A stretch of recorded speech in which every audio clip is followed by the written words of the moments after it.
The true gospel preached here was actually started in 1994. I was a young professor at MSU, and that was for my first sabbatical. And I had this idea about photographing the South. Thought I was going to travel throughout the entire southern states, and then I made first trip to Mississippi and came back and worked on some of my images, then went back the second time, and that's when I met the Reverend.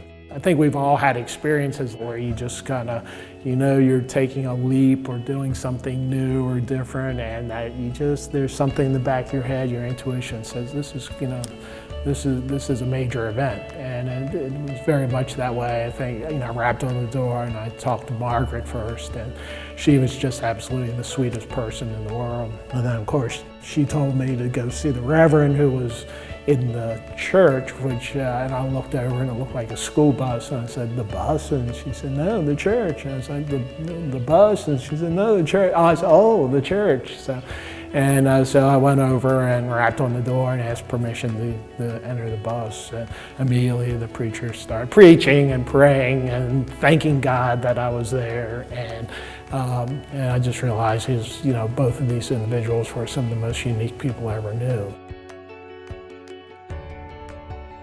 It's interesting because he had lived this kind of very middle-class life. He had worked in Detroit in the auto industry for years, and then all of a sudden when he got older, he decided to give all that up and go back to Mississippi. He met Margaret, and so she had this grocery store, and he had this vision of kind of turning it into this one-of-a-kind church.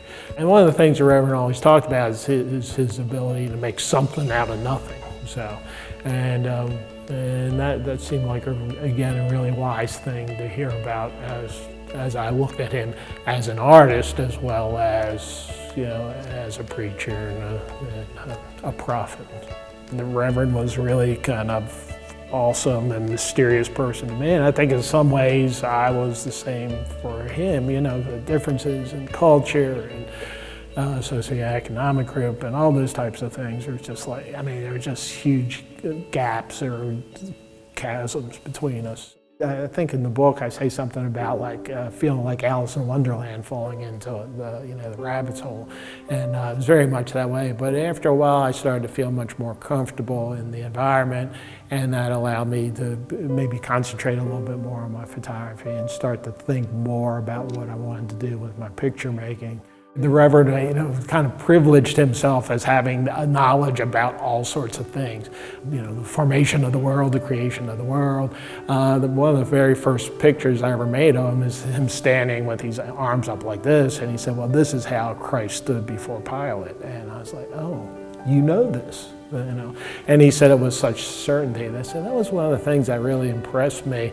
It was his absolute certainty in his beliefs and his ideas. In my portraits of the Reverend, I try to evoke that sense of power and authority. So, I really saw him almost as like an Old Testament prophet. So, I was always trying to make him bigger than life.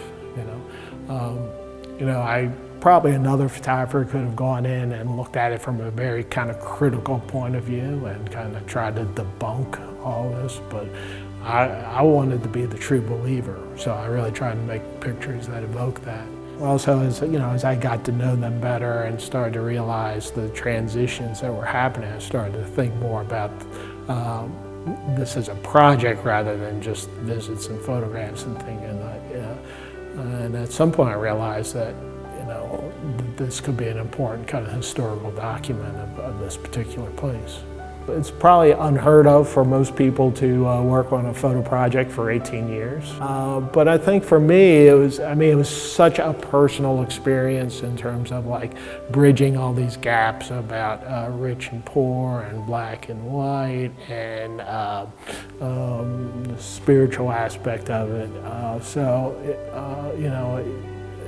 And at a certain point, I just realized I was committed to this until the very end. As it evolved and I started to think about the idea of a book, I really had to start thinking about, what this book would be like. And I wanted to be something that was a little bit different, like a surrogate experience for for people who never were there, could never be there. The idea that by, going through the book, it's like going through the space and kind of experience it as much as you could.